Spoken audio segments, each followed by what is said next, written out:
ఈ మొత్తంలో. అదే ఇక్కడ కీలకమైన ప్రశ్నగా వస్తుంది.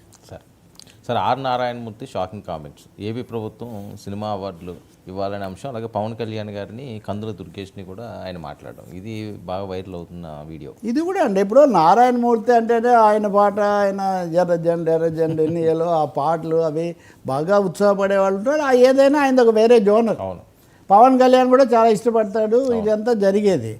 అయితే జగన్మోహన్ రెడ్డి ఉన్నప్పుడు కూడా ఈయన ఉన్నాడు వెళ్ళిన నలుగురి డెలిగేషన్లో, అదంతా ఒక ఎత్తు. కానీ నారాయణమూర్తి అబ్జెక్ట్ చేసింది 3 అంశాలు. ఒకటి, ఎన్టీఆర్ తర్వాత పవన్ కళ్యాణ్ స్థాయికి ఎవరు రాలేదు. అది చాలా గొప్ప విషయం, నేను చాలా గర్వపడతాం మేము. కానీ పిచ్చుక మీద బ్రహ్మాస్త్రంలాగా మీరు సింగిల్ థియేటర్ల మీద పడ్డం ఏంటి సార్ అని ఆయన ప్రశ్న. అది కూడా ఒక అధికార హోదాలో ఉండి మీ సినిమాకు సంబంధించి మీరు మాట్లాడటము, వాళ్లకు బెదిరింపులు జారీ చేయడం బాగాలేదు. మీరు పిలిచి మాట్లాడడానికి రమ్మనాలి, కానీ మర్యాదగా వచ్చి కలవలేదు కాబట్టి మీతో ఇంకెప్పుడు మాట్లాడమని చెప్పడం, ఇది ఎక్కడ నీతి? చిన్న థియేటర్లు మూతపడిపోతున్నాయి. They are on the verge of collapse.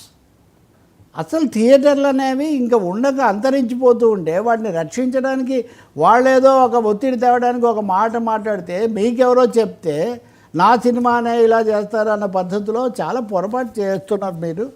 ఇది తప్పకుండా మీరు మార్చుకోవాలి, ఇది పొరపాటు. రెండోది, మీరు తీసే 10 పెద్ద సినిమాల గురించే మాట్లాడి నేను సంతోషపడతా, మీరు ఆయన అన్నది చెప్తున్నా. కానీ 90 చిన్న సినిమాలు, మా సినిమాలే బతకట్లేదు. ఎన్టీ రామారావు గారికి ఒకప్పుడు మేము చెప్తే దాసరేట్ల వాళ్ళందరూ దీనికి ఎంతో చేశారు. మీరు చిన్న సినిమాల గురించి ఆలోచించట్లేదు, చిన్న థియేటర్లు మూతపడుతున్న అంశాన్ని మీరు తీసుకోవట్లేదు. ఇప్పుడు పైగా రేట్లు ఎక్కువ అని తనిఖీలు ఇవన్నీ కూడా దీని మీద శ్రద్ధ పెట్టారు. కాబట్టి మీరు మేమంతా అభిమానించే మీరు ఈ విషయంలో మటుకు తప్పుగా చేశారు.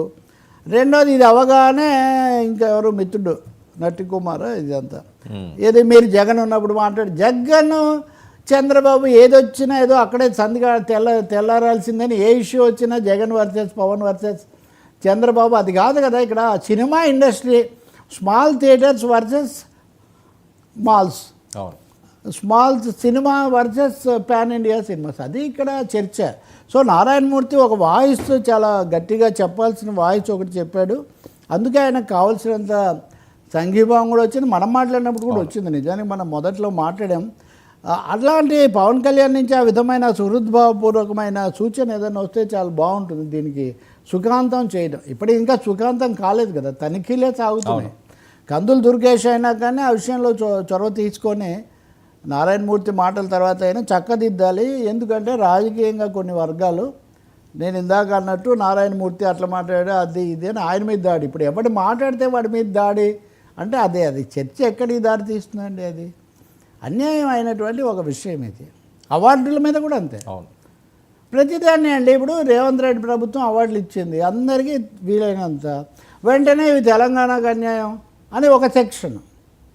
అంటే ప్రతిదాన్ని కూడా మనము పరిమితంగా చూస్తే, తెలంగాణ ఇప్పుడు ఎలా అయితే రేపు హరిహర వీరమల్ల అయినా లేదా ఇంతకుముందు కల్కి అయినా ఇంకోటైనా ఎక్కడ గీత గీస్తున్నాం సార్? బలగం సినిమా ఆంధ్రాలో ఆడదా?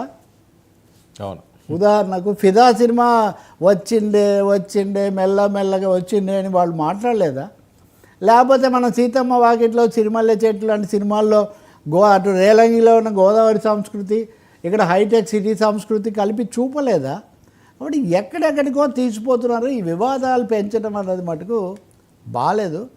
నారాయణమూర్తి ఇచ్చిన సూచన విమర్శ అది సమంజసంగా ఉంది. ఒక్కోసారి ఆయన శృతి మించి ఆవేశపడిపోయాడు, కానీ నిన్న మటుకు ఒక జెన్యూన్ ఆగోని, ఒక బాధ ఆయన వ్యక్తం చేశాడు. ఆయన ఏదో జగన్ అధికార ప్రతినిధిగా భావించకండి, జగన్ అదే అవసరానికి ఆయన అప్పుడు పిలిచి ఉండొచ్చు కానీ